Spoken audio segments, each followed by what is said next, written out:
Duck Keeps Quiet. Written by the Buried Truck and told by Wing Striker 3801. Engines from the other railways sometimes travelled to the big station at the end of the line. They often stayed the night and left in the morning. The engines enjoyed having visitors, but the feeling wasn't always mutual. One evening, Duck and Gordon were talking to a visitor in the sheds. "I travelled to London in my younger days. Do you know the place? The station's King's Cross." "King's Cross? King's Cross?" spluttered the engine. "London's Euston. Everybody knows that." "Oh, rubbish," said Duck. "London's Paddington. I used to work there." "I can assure you," replied the visitor, "as I was named after it. The station is indeed Euston." "Silly name if you ask me," muttered James, who was desperately trying to sleep. "It hasn't been that long since I worked there," continued Duck. "It must still be Paddy." "The good thing about shunters on my railway," interrupted Houston, "is that they know their place and keep quiet. Manners you seem to have forgotten, much like the station name itself." Duck was incensed. "I do so pity you, isolated on this island," he continued, looking at Gordon. "It's tainted your idea of what hard work means. Why, it takes 3 of your express runs to make up one of mine. No wonder you don't remember our station name. I'd say come to London and find out for yourself, but that would never happen." Euston chuckled victoriously and fell contentedly to sleep. Duck and Gordon shared looks of disdain. Early the next morning, the island was blanketed in fog. Duck was carefully preparing the morning trains and had brought Euston's coaches to the platform. Just then, the station master appeared. "Sorry, Duck. Could you move those coaches to platform 2? Less points to change if James's dairy train leaves from platform 1. Duck obliged and swiftly moved the coaches to the next platform. He had just shunted the milk tankers into place when Euston came snorting crossly through the fog. He backed down into the station, but not onto his coaches. Excuse me, but what are you doing?" quizzed Duck. "Preparing for my train," Euston flatly replied. "What does it look like?" But that's not your train," Duck tried to explain. "I thought I'd made myself quite clear," Euston interrupted with gritted teeth, "about shunters keeping quiet.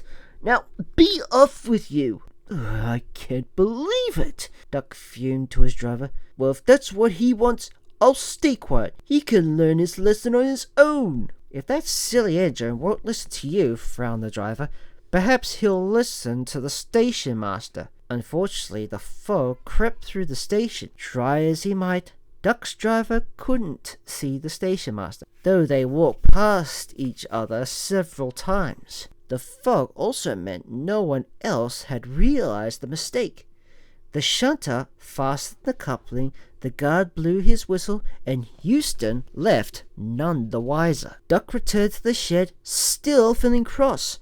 "No surprise Euston ignored me about his train, considering he would listen about the proper station name." Sniffed Gordon. "You could both do with listening to me on the matter. It is very clearly King's Cross." "You make me tired," yawned James. "At least you two agreed on one thing." "London's not Euston." Before the others could reply, the yard foreman came running. "That Euston's gone down the branch line. Gordon, you must take his return train. It can't be delayed any longer. James, the express for you." James and Gordon didn't need telling twice. They shunted away excitedly. Can I help, sir?" asked Duck. "Go fetch the works train. The crew must inspect the rails. You can take the milk tankers to the dairy, then bring that silly engine back. Sir Topham Hatt We'll have some words for him, I'm sure. Soon Duck arrived at the junction. Percy, who had been halted with his trucks until the line could be inspected, was telling Houston just what he thought of big engines taking branch line vacations. Houston was speechless. Some minor repairs needed, replied the foreman, but safe enough to proceed. On your way, Duck. Duck wasted no time and set off up the branch with the milk tankers. When he returned, Houston grimaced at him. Well, he demanded, aren't you going to say something about this mess? Certainly not, smirked Duck. Us shunters know when to keep quiet. Sir Topham Hatt certainly didn't keep quiet. He left Houston's controller with no doubt of what he thought of his engines and etiquette. And at last, the outspoken visitor left completely silent. Oh, I do feel partly responsible, sir, sighed Duck. Some engines will never listen, no matter what or how hard you try, replied Sir Topham Hatt. You did what you could and helped rectify the situation, and I'm very proud of you. There is one thing I wish you'd stay silent about, muttered Gordon. I'm telling you. As the engines argued again, Sir Topham Hatt chuckled and hurried to his office, where he knew it would certainly be quiet.